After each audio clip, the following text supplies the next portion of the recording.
Welcome back to the final video in the Habit Reset series. I'm Zena Hall, a positive mindset and confidence coach, and today we're exploring something that sits right at the heart of sustainable habit change: community and accountability. Because no matter how strong your intentions, no matter how clear your goals are, and no matter how powerful your why is, you are shaped every single day by the people around you. You become who you spend your time with, and that is all rooted in behavioural science and the social sciences. It is said that you are the average of the 5 people you spend most of your time with. It's not a catchy phrase, it's rooted in research on emotional contagion, social norms and mirror neurons. So the science helps us and tells us that we can subconsciously mirror the behaviours, attitudes and the emotional states of the people around us. Our habits are influenced by the expectations of the social groups that we're part of.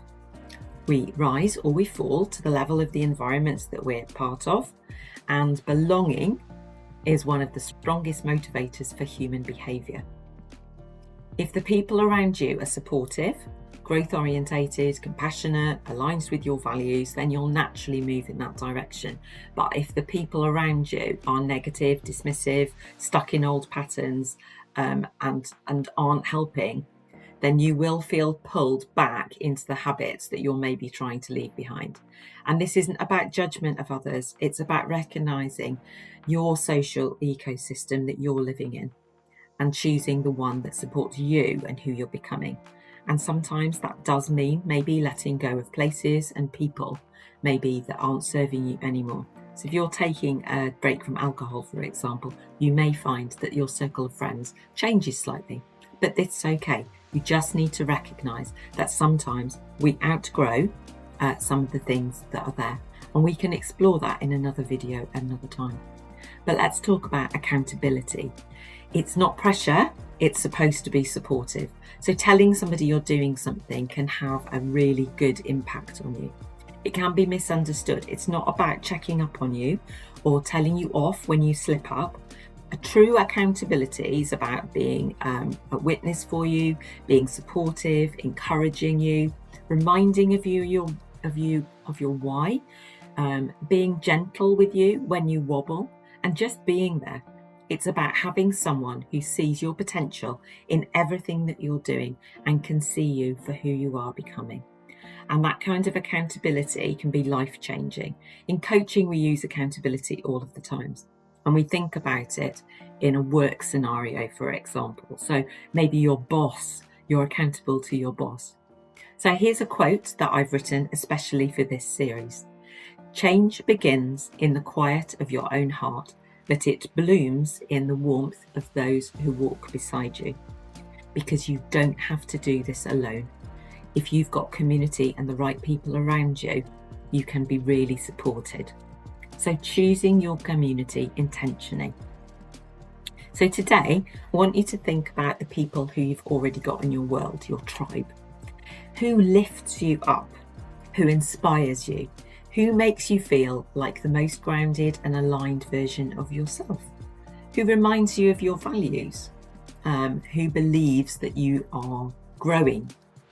But also look at it on the basis of who drains you, who pulls you back into the patterns that you're maybe wanting to let go of, and who makes you doubt yourself. This isn't about cutting people out, this is about consciously choosing who gives you energy and who maybe doesn't, and about a community of being around people who give you strength and encourage you. So that's all I have on the basis of the video for today. But what I want to do now is just wrap up the whole of this series. In this series of 8 videos, we have looked at all sorts of things to do with sustainable habit change and 7 foundations of habit change. So we've looked at behavioural change of your identity, your environment, emotional regulation. We've looked at your mindset and your beliefs. We've looked at motivations and reward systems, the structures that you've got in place and the systems and habit hacking. And now we've looked at community and accountability. And together, these 7 areas from this framework that support real lasting change, not the kind that fades by week 2, but the kind that becomes part of who you are and who you're becoming, can really build really good change. So that's really it for the series. If you'd enjoyed the series, then obviously subscribe, but keep an eye on what's coming next. And also make sure you've downloaded the free Habit Reset Companion Journal, which is full of coaching questions to help you. Subscribe to my newsletter, where I give you sort of journal prompts every month, reflections and other things that are coming up for me and what's going on in my community. Join the workshops that I offer, or maybe if you feel really called to go deeper into what we've discussed in this Habit Reset Challenge, and maybe that there is something that I've said that maybe resonated with you, that you need to go that little bit further, then give me a shout out, come and see me on any of my platforms, message me here. I'm always open to having that first conversation about how I can change you. You are becoming absolutely somebody who believes in their own self-worth, their own self-trust. And these videos that I've put out on YouTube and anywhere else on any social platform is simply there to assist and help you become and who you're here to be. I'm cheering you on every step of the way. So if you'd like to see more, reach out, tell me what you'd like to see next. And I can't wait to see you back here on my channel for the next series. So for now, take care. Bye.